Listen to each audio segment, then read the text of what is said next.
Здравствуйте, друзья! Ложь об Александровской колонне. Наверное, только ленивый не знает, что в одном из самых красивых городов России, Санкт-Петербурге, есть множество интересных объектов довольно странной архитектуры в античном стиле. Нам по поводу их появления в городе времен Романовых рассказывают сказки о том, как их якобы строили или изготавливали с помощью ручного труда лапотной страны. Но при этом никто из официальных болтунов не может вразумительно объяснить, почему, например, вся историческая часть города, включая христианский в кавычках Исаакиевский собор, Медный всадник и Дворцовую площадь со всеми ее объектами, в том числе и знаменитую Александровскую колонну, которую еще более правильно называют Александрийским столпом, имеют ориентацию на старый допотопный полюс. Ни для кого уже не секрет, что с современной нам наукой под названием история что-то не так. Многие слышали об артефактах, скрываемых и открытых, замалчиваемых, хранящихся в спецхранах и в личных коллекциях. Поговорим сегодня о самом торчащем в Санкт-Петербурге артефакте, об Александровской колонне. Официальные историки нам рассказывают вполне вроде логичную сказку. Николаем I решено было поставить на Дворцовой площади колонну в честь победы над Наполеоном. Поручили осуществить эту идею в 1829 году французу Агюсту Монферрану. Что уже смешно, для начала представим себе, что Сталин после победы в Великой Отечественной находит бывшего нацистского архитектора и поручает ему в России построить непревзойденный памятник победы советского народа над фашизмом. Как сегодня говорят, прикольно, правда? Так вот, присмотрел, значит, наш француз в Пютерлакской каменоломне вблиз Выборга камушек, вернее кусок скалы. Судя по рисунку, подсовываемому нам официальными источниками, камушек предположительно весом в 1600 тонн не только чем-то выпилили из скалы, но и умудрились отколоть, получив примерно такой же мегалит, как лежит в Баальбеке, и удивляет всю научную общественность уже не одну сотню лет. Тут для общего развития нужно вспомнить, что сегодня чудо современной техники, самый мощный самоходный кран мира на самом маленьком вылете своей чудо-стрелы лишь слегка приподнимает 1200 тонн. Так вот наши, аж гордость пробивает, мужики вручную его выковыряли из скалы и с помощью воды, песка и тряпочек сделали из гранитной глыбы идеально ровный полированный цилиндр. Нижний диаметр 3,5 метра, верхний диаметр 3,15 метра, высотой 25,6 метров и весом около 700 тонн. Потом как-то ручками они столб погрузили на якобы специальную барку. В чем специальность этой барки? Почему она не перевернулась при погрузке? Как палуба выдержала такой вес? И где чертежи этого шедевра? Вопрос. Говорят только, что на ней и перевезли за 210 километров колонну в Петербург. Там ее тоже на руках разгрузили на берег. Правда, конфуз произошел при разгрузке оригинальной, доски сломались, но громадина наша зависла в воздухе и подождала, пока новые досочки под нее подложат. Такая вот покладистая колонна оказалась. Затем ее с помощью веревок, бревен и чего-то еще нематериального по специально построенному пандусу прикатили к месту установки. Вот так. Еще менее вразумительными и правдоподобными выглядит объяснение технических сторон, касающихся технологии строительства и обработки гранита, а также способов транспортировки этих гранитных колонн к месту строительства. И особенно уже упомянутой Александровской колонны, вес которой составляет около 700 тонн. До сих пор даже при наших технологиях подобная задача остается весьма сложной. А вот в то, что все это могли делать во времена правления Романовых, можно допустить только в одном случае – если реальный уровень технологий тех лет от нас намеренно скрывают. В противном случае вся официальная версия строительства этих объектов является самым настоящим выдуманным враньем. Вот и один из современных историков, Белоусов, не верит, что подобное было возможно в начале 19 века.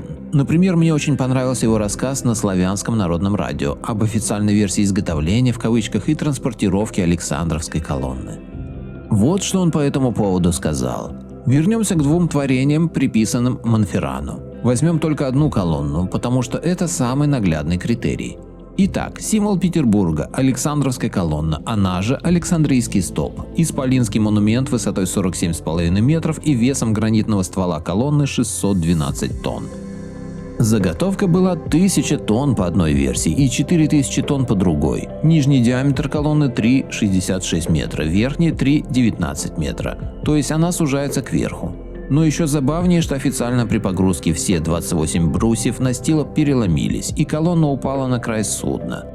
Так вот, после того, как колонна упала и брусья переломились, 600 солдат подхватили эти 700 тонн и бодро их держали 2 суток, пока не изготовили новый настил для погрузки.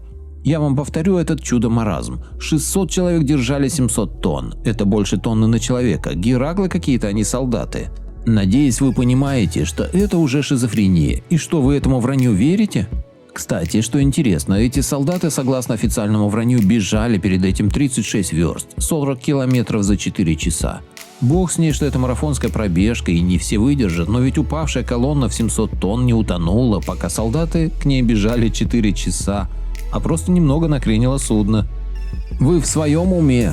Господа вруны, это невозможно. Для закончивших Корабел, Макаровку, Дзержинку я напомню про понятие поперечная остойчивость судна, центр тяжести, центр величины судна, угол заливания и расчет отстойчивости. Там простые расчеты для тех, кто это проходил, а для всех остальных я повторю еще раз. На рисунке Монферрана нарисована ложь. Это невозможно. Колонна уйдет в воду, перевернув судно. И правильно, что животы от хохота болят от этого вранья.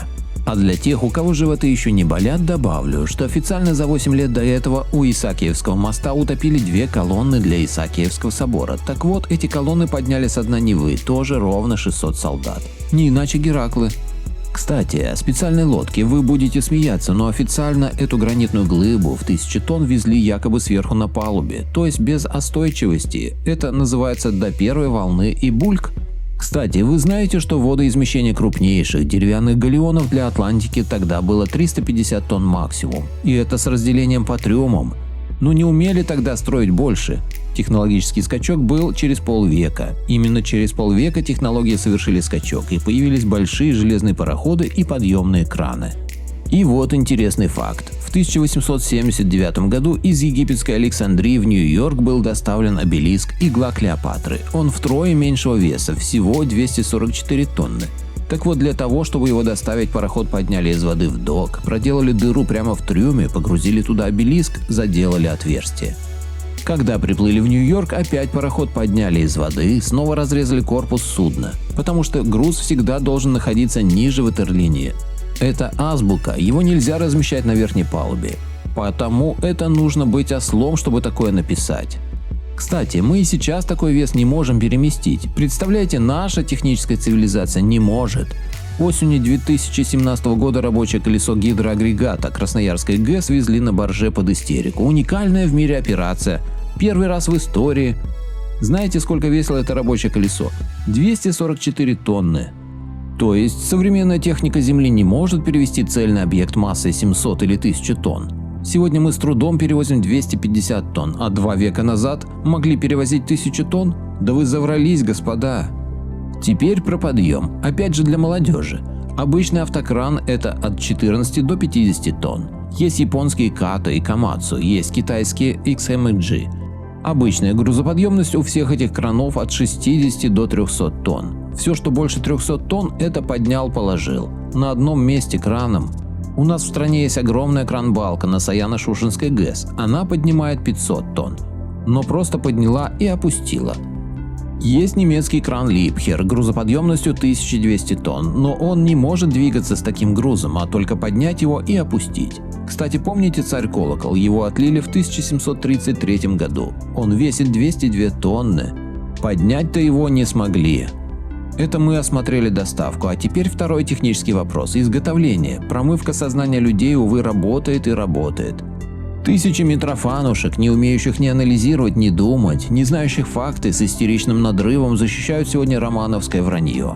Нам повторяют и повторяют про отделение заготовки от скалы, нам рассказывают, как рабочие сверлили отверстия, про набор буров различной длины с наваренными на их конце твердыми стальными наконечниками. Именно так сейчас делают небольшие сколы гранита, сейчас, в 21 веке. Но вид скалы сбоку после сверловки не будет гладким, как на рисунке Монферрана. Там вся поверхность должна быть в вертикальных канавках. И с длиной тоже вранье. Понимаете, ведь если бить по буру такой длины, то ничего не выбьешь. Это все равно, что пытаться забить тонкую железяку полметра длиной. Чем больше длина, тем больше она будет сжиматься и гнуться от удара, не доводя вниз силу удара. Этот бур будет гнуться, играть, гулять, пружинить. И опять же кувалдами лупили вертикально сверху вниз, чтобы отделить заготовку от скалы сбоку. Но ведь ее нужно еще и снизу отколоть. Как эту заготовку отделяли снизу? Об этом вруны молчат, как партизаны. А со сваркой это вообще юмор. По поводу того, что там приварили к бурам твердые стальные наконечники. Господа неучи, уведомляю вас, что только спустя 52 года, в 1881 году русскими изобретателями был открыт способ соединения металлических деталей с использованием сварки. Так что вот такой ручной бур длиной 7-9 метров в то время – это маразм. Не было такого. Это сказал Белоусов. Таким образом, даже самые адекватные и думающие из официальных историков начинают осознавать, что же на самом деле представляют из себя псевдоисторические мифы официальной истории. Конечно, им пока сложно осознать, что не только отдельные мегалиты, но и некоторые античные здания Петра уцелели, хотя и значительно пострадали при катаклизме начала 17 века, уничтожившем единую античную цивилизацию.